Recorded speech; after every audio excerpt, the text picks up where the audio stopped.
जो लोग गुनाह करते हैं वो अनकरीब अपने किए की सजा पाएंगे। और जिस चीज पर अल्लाह का नाम न लिया जाए उसे मत खाओ कि उसका खाना गुनाह है।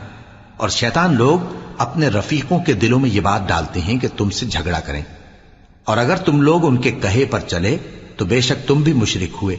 भला जो पहले मुर्दा था फिर हमने उसको जिंदा किया और उसके लिए रोशनी कर दी, जिसके जरिए से वो लोगों में चलता फिरता है, कहीं उस शख्स जैसा हो सकता है जो अंधेरे में पड़ा हुआ हो और उससे निकल ही ना सके।